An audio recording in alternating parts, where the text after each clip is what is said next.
அவரை வந்து படுக்க போட்டு அவரோட தலை மேல அவங்களுடைய முட்டியை வச்சு மிதிச்சிருக்கிறானுங்க. கட்டையால் வந்து அடிச்சிருக்காங்கன்னு சொல்லிட்டு போஸ்ட்மார்ட்டம் சொல்றாங்க. கையில கடைக்கிறதெல்லாம் எடுத்து ஒரு மனுஷனை அடிக்கிற இவனுங்க மனுஷனுங்கன்னு சொல்றதா காட்டு மிராண்டின்னு சொல்றதா?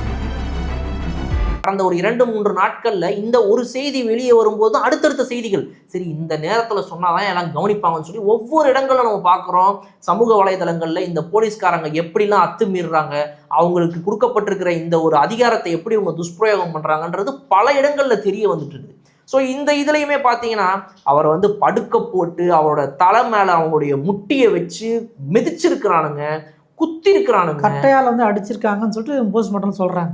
எந்த இடத்துல நீ அடிக்கல, எந்த இடத்துல நீ வந்து எதை வச்சு அடிக்கல, கையில கடைக்கிறதெல்லாம் எடுத்து ஒரு மனுஷனை அடிக்கிற இவனுங்களை மனுஷனுங்கன்னு சொல்றதா காட்டு மிராண்டின்னு சொல்றதா? இல்ல அதுக்கும் எந்த வார்த்தைக்குமே ஒரு மிருகன்னு கூட சொல்ல முடியாது இந்த காவல்துறையை சேர்ந்தவங்களை. அதாவது இதுல நிறைய பேர் வந்துடுறாங்க.